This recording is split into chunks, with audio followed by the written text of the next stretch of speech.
Okay, so the moment we transition back to the RV, that domestic peace is already fracturing internally, isn't it? Mhm. Even before Lenny and Floyd arrive, Kim and Janice are arguing about money. Yes. Kim is obsessively clinging to his $4,000 savings.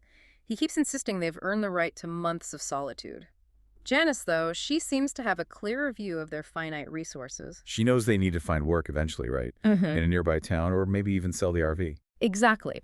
But Kim is in denial. He sees any need for outside contact or work as an attack on his earned right to isolation. He even accuses Janice of not liking that he's not slaving away days in a row without days off. Oof. He's projecting his work resentment straight onto her. But the situation immediately escalates with that devastating revelation. Janice reveals she is 2 months pregnant. She apparently bought the test because she'd been feeling nauseous frequently but hadn't told him yet. And Kim's reaction. Pure instantaneous fear. What? What are we going to do? He sees it only as a complication, a threat to their carefully constructed isolation. Well, Janice, in contrast, finds strength in it. She says, we need to pull ourselves together for our child. It's like this tiny flicker of hope born right into despair. Right before that hope is just brutally extinguished. Because as the rain starts, forcing them inside the RV, that fragile boundary meant to protect them, Lenny and Floyd arrive. The initial act of violence is so targeted and chillingly deliberate, aimed at removing the only protective barrier they have, the guard dog, Leonard. Right. Lenny instructs Floyd to whistle, just to draw the dog out, and then Leonard is brutally killed by Lenny with a heavy stone. The source material really lingers on that moment, specifying the dog's terrible moan. Why include that detail? It's, completely unnecessary for the robbery itself. But absolutely necessary for the thematic purpose, wouldn't you say? Huh? It establishes the criminal's complete lack of empathy, their calculated ruthlessness. Before they even confront the human victims, it's like a warning shot fired at the audience. Okay, yeah, that makes sense. Then Lenny uses a lockpick to get in, reinforcing his chilling composure, and his opening line, "Wake up, little doves! We're gonna rob you, not kill you, unless, of course, you insist." That perverse, impossible choice. It's psychological manipulation, isn't it?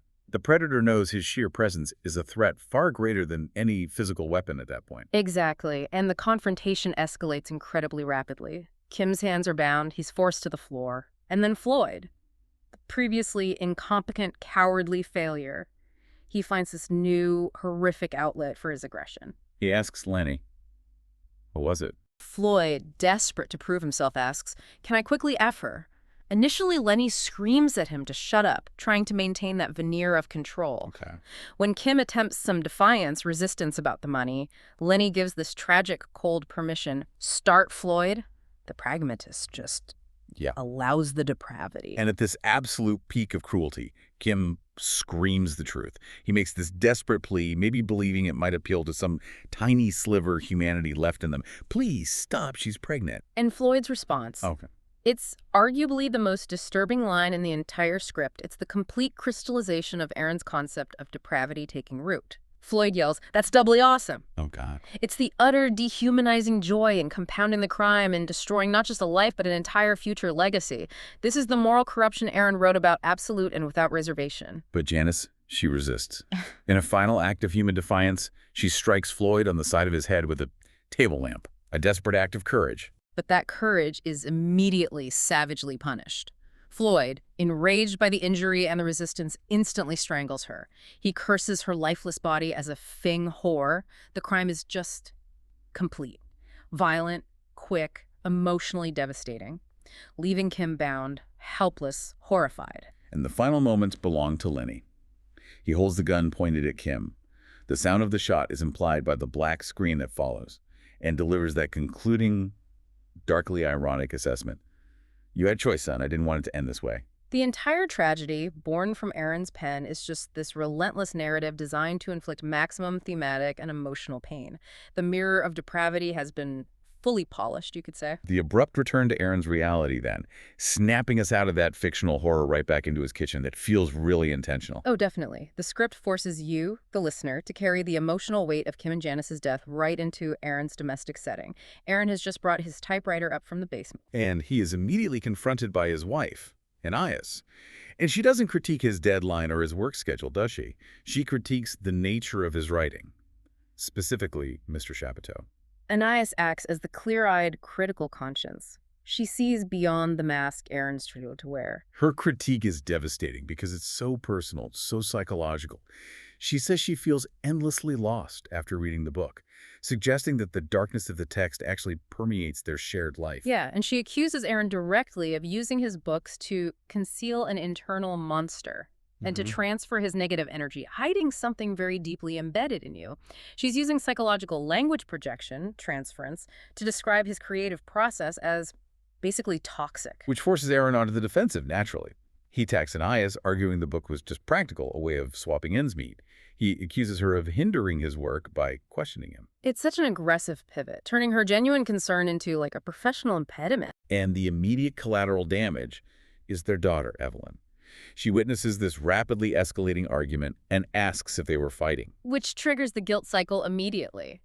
Aaron tries to plaster over the emotional rift by promising Evelyn the teddy bear she wanted after the circus, using material goods to try and mend a spiritual wound. He attempts to settle down, work on his current manuscript, Damned Road, Chapter 4. But that internal monster, it just refuses to stay buried. Brett, while he's at the typewriter, Aaron catches a news report on the television.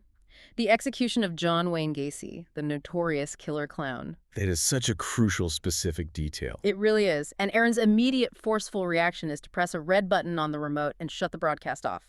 Instantly. The connection is undeniable, isn't it? Gacy is the real-world parallel to the clown monster Aaron is both writing about and deeply despising. He seems terrified of confronting the fact that the darkness he channels into fiction has a horrifying, concrete reality. He wants to maintain that comfortable separation between his literary horror and the world's actual depravity, but the barrier is clearly collapsing. He then goes upstairs, looks at another book he wrote, The Case of Eliakim Arbogast. Oh. And it's a moment of reflection where he reveals the true kind of meta-horror underpinning his writing life. Which is? He's frightened by the idea that he's losing control over his own characters. This isn't just writer's block, it's a profound paranoia. He believes his creations have achieved sentience, that they've gained freedom from his pen and are actively seeking the creator. Seeking the creator to do what? To complete their final scheme, the conquering of their beginning, their mother, the mind of the creator. Wow. So psychologically speaking, Aaron is fearing the rebellion of his own subconscious. The dark, repressed parts of his mind that he poured into characters like Mr. Chapiteau are now trying to return and claim full control. That's a very strong reading of it, yeah. He confesses that writing has never been fun for him, only torment, and that with every book, a small part of my mind was left behind or completely consumed. He's been ritually sacrificing his own sanity for his art, and he tells the listener quite clearly that he is planning to quit writing after finishing Damned Road. He just can't afford the spiritual cost anymore. He realizes too late, perhaps, that Mr. Chapiteau wasn't just a story. It was a self-destructive act that transferred his cruelty and paranoia into this potent, independent force. So as Aaron heads outside to drive the family to the circus, which is the ultimate symbol of the clown he despises, he performs this desperate, symbolic act. He tosses his physical copy of Mr. Chapiteau into a basket, trying to literally discard the source of his trauma. But the world just refuses to let him forget. He's immediately intercepted by his neighbor, Jimmy, who acts as this final, maybe unintended catalyst for Aaron's total break. Jimmy's also just read Mr. Chapiteau, and he Oh. calls it too cruel. And Jimmy moves quickly from literary critique straight to psychological assessment. He tells Aaron directly, I just felt that since the publication of that book, you changed. You're not yourself lately. He expresses genuine neighborly concern, urges Aaron to seek professional help for his mental and psychological state. Jimmy basically confirms everything Anna suspected and everything Aaron feared about his cracking mask. The mask is now visibly gone, even to outsiders. And Aaron's reaction is just explosive, totally disproportionate, final. He screams at Jimmy, calls him a stupid child, yells, "Get off my back!" It's a complete emotional disintegration, destroying the last social relationship he had outside his immediate family. Then comes that strange moment where the internal fiction seems to bleed undeniably into reality. Aaron realizes he forgot his keys. He finds them on the floor, retrieved by the family cat. And the chilling part is the cat's name. Leonard. The exact same name as the guard dog brutally killed in the script of Mr. Chapiteau. And the cat reacts strangely, too. It's described as screaming before running away. This can't be coincidence. It feels like narrative synchronicity. The fear Aaron unleashed in his fiction has now taken the name of his family pet. It suggests the evil he created is now like walking the halls of his own home. Chilling. And the collapse reaches its inevitable conclusion in the car, doesn't it? It does. Anais confronts him about his behavior toward Jimmy, his general aggression. She tells him with genuine worry, "You're completely mad. How are you talking in front of your daughter?" But Aaron is past the point of redemption, or repair. He delivers his final, cold, aggressive words, just like you allowed by starting this conversation that nobody gives a F about, Yeah. pushing away the very people he claimed he was protecting with his mask. Proving Anas's point, the internal monster is fully revealed. Anais calls him simply sick. And before she can finish what sounds like a statement of separation, she starts to say, "I'm with." The sound of a truck is followed by blinding headlights. And the perspective shifts dramatically to that bird's eye view, showing the truck strike the car. That structural choice, that dispassionate overhead view, it really emphasizes the cold, absolute finality of the disaster, doesn't it? Like a cosmic judgment on Aaron's tormented life. The crash and the visual blackout immediately transition us into the purely psychological realm. The separation between creator and creation is utterly shattered. Aaron's narrative space is invaded. And we hear the voice of the clown persona, Mr. Chapiteau, speaking directly to Aaron's subconscious. The voice is one of dark, twisted empathy. It acknowledges Aaron's suffering, but twists it into this perverse justification for the violence that just happened.